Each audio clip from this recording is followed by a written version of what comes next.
Um dia histórico. A Índia é o quarto país a chegar à Lua. Para a gente entender um pouquinho da importância desse feito e também o que é o lado escuro da Lua e o que pensar para o futuro, eu estou em contato aqui na Band News FM com um membro do Departamento de Astronomia do Instituto de Astronomia, Geofísica e Ciências Atmosféricas da USP, professor Roberto Costa.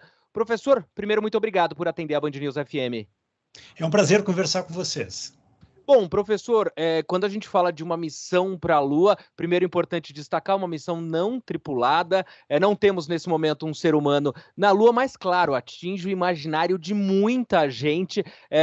Para uma geração mais nova, missão na Lua é só em filme ou vídeos antigos, né?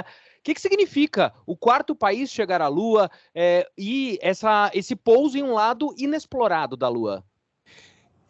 O interesse pela Lua está sendo retomado na última década, desde a década passada, na verdade, quando a China pousou missões automáticas na Lua. Na última década, a China pousou várias, 3, eu acho, missões automáticas na Lua. Por outro lado, antes das missões chinesas, só as missões dos Estados Unidos e da velha União Soviética, que nem existe mais, pousaram com sucesso na Lua, isso entre os anos 60 e os anos 70 do século XX. Por que essa retomada de interesse? Porque a Lua é naturalmente a porta de saída para explorar o sistema solar como um todo.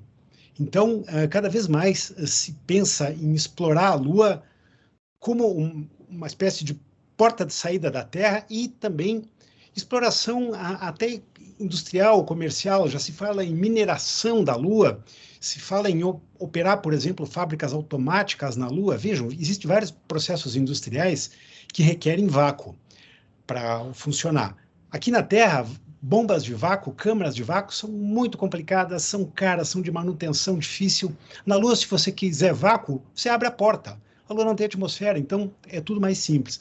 Então, existe um interesse cada vez maior em explorar a Lua, não só pelos antigos países que dominavam essa tecnologia, Estados Unidos e a Rússia, que é a sucessora da União Soviética, mas outros países estão na corrida, a Agência Espacial Europeia, a Índia, vários países aí estão demonstrando seu interesse na Lua, e a Índia acabou de concluir uma façanha fantástica, que é pousar de forma controlada a sua sonda perto de um polo lunar, que é uma região de bastante interesse do ponto de vista científico. Então, tem muita coisa para acontecer em termos de exploração lunar nos próximos anos.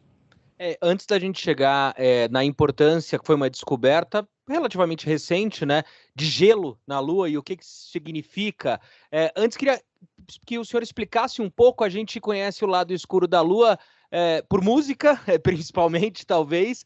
O que é o lado escuro da Lua? Por que nunca tínhamos alcançado esse ponto do nosso satélite? Pois é preciso fazer umas correções. Primeiro, não existe um lado escuro na Lua, a não ser na música do Pink Floyd.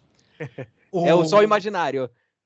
Os dois lados da Lua recebem luz do Sol. O que existe é um lado oculto da Lua, já que a Lua tem sempre a mesma face voltada para a Terra. Então ela vai girando em torno do nosso planeta, sempre com a mesma face voltada para a Terra, porém toda a Lua recebe luz do Sol ao longo do seu período orbital em torno da Terra. Na Lua, um mês lunar é igual a entre aspas, dia lunar, ou seja, o mesmo tempo que ela leva para dar uma volta em torno do seu eixo, ela leva para dar uma volta em torno da Terra, em torno de 28 dias.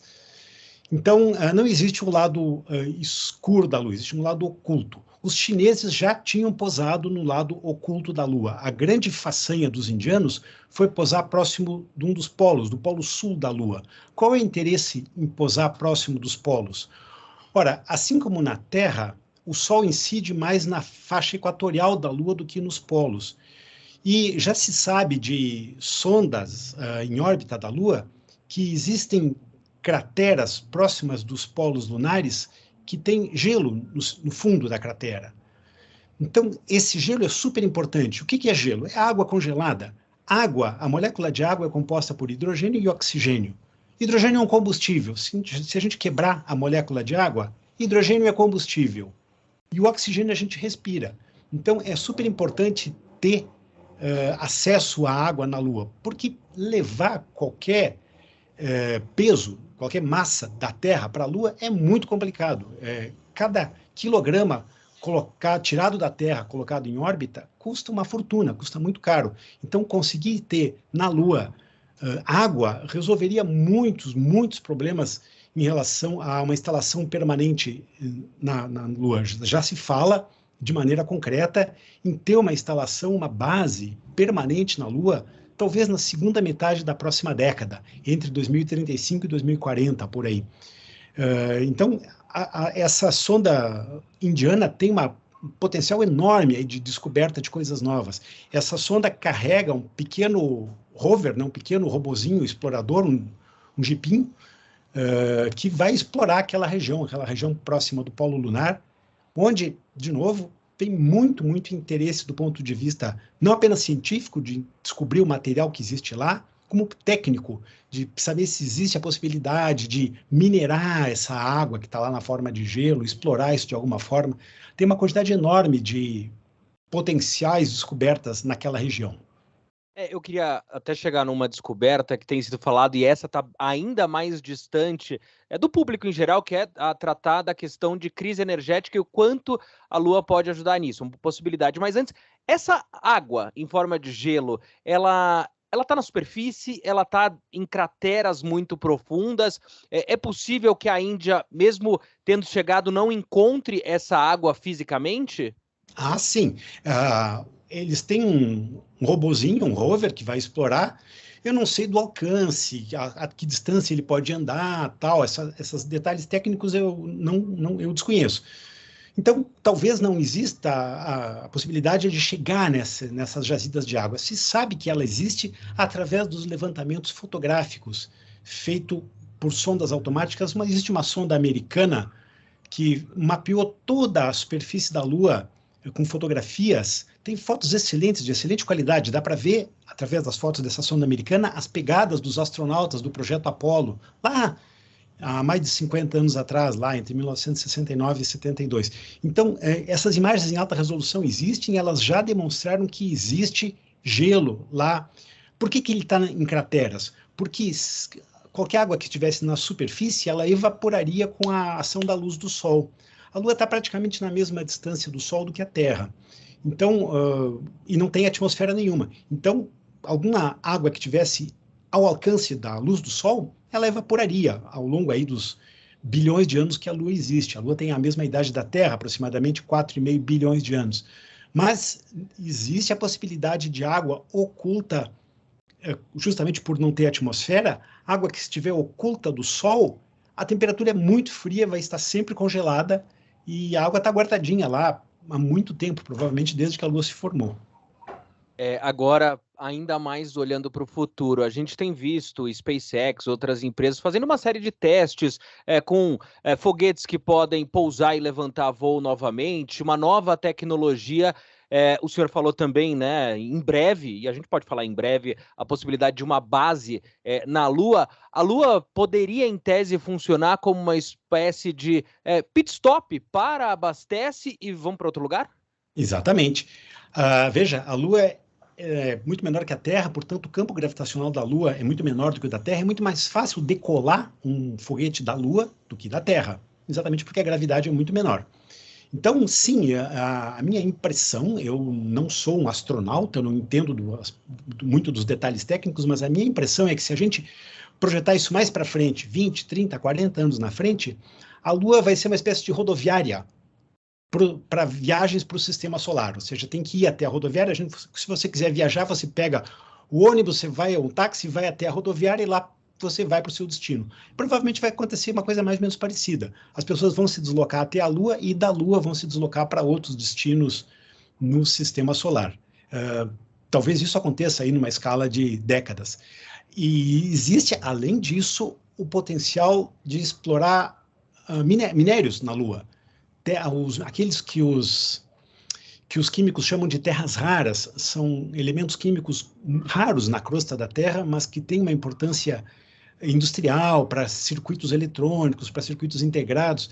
Então, existe já a possibilidade de, pelo menos em tese, de se minerar esses materiais na superfície da Lua ou em minas na Lua, através de equipamentos automáticos ou semiautomáticos. Então, existe interesse de vários países aí que apontam para a Lua. E o que é muito legal vermos a Índia chegar lá. Vejam, a Índia começou o seu programa espacial aí nos anos 60, 70, mais ou menos na mesma época que o Brasil começou o seu programa também. E a Índia já está chegando na Lua, já está pousando equipamentos na Lua. Por quê? Porque foram feitos investimentos poupudos nessa área, né? Essas coisas não vêm de graça. E então já estão colhendo os frutos desses investimentos, ou seja, com certeza o interesse por muitos países pelo programa espacial indiano cresceu enormemente com esse sucesso que agora está sendo noticiado. Minha penúltima pergunta, professor, o senhor falou, né, o programa espacial começa ali junto praticamente com o brasileiro. Por aqui, onde é que a gente está? É lógico que a gente adoraria ver, por exemplo, um brasileiro na Lua. Onde está o programa espacial brasileiro situado? O Programa Espacial Brasileiro segue andando, projetando satélites de sensoriamento remoto, satélites de comunicações, são projetados e construídos no Brasil. Porém, nós temos uma deficiência muito grande ainda, que é a falta de foguetes. O Brasil precisa contratar os lançamentos em outros lugares, normalmente na China, ou na Agência Espacial Europeia, ou nos Estados Unidos. Então, essa é uma limitação muito complicada, porque tecnologia de foguetes, os países não compartilham, nem vendem. Isso é muito complicado, porque são tecnologias de aplicação militar também.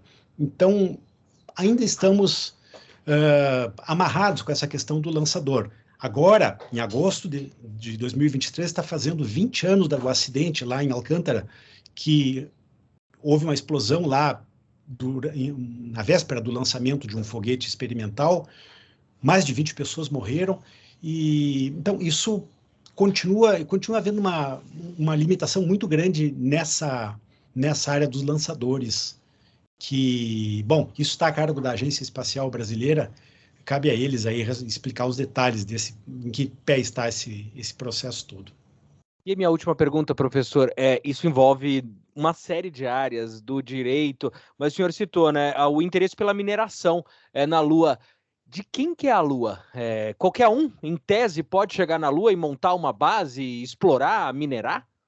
Existem alguns acordos, os mais antigos foram celebrados na ONU, ainda nos anos 50, 60, que é o de uso pacífico do espaço cósmico, que diz que não se deve armar naves, sondas que viajam pelo sistema solar, não podem estar armadas, e nenhum país pode reivindicar a posse de corpos extraterrestres. Isso não existe. E, especificamente em relação à Lua, mais recentemente existem os acordos Artemis, que prevêem a colaboração entre os países para explorar a Lua. A Índia é signatária desses acordos, os países da União Europeia também, os Estados Unidos também, a China e a Rússia não são. Então, existe ainda muita discussão a ser feita nesse sentido.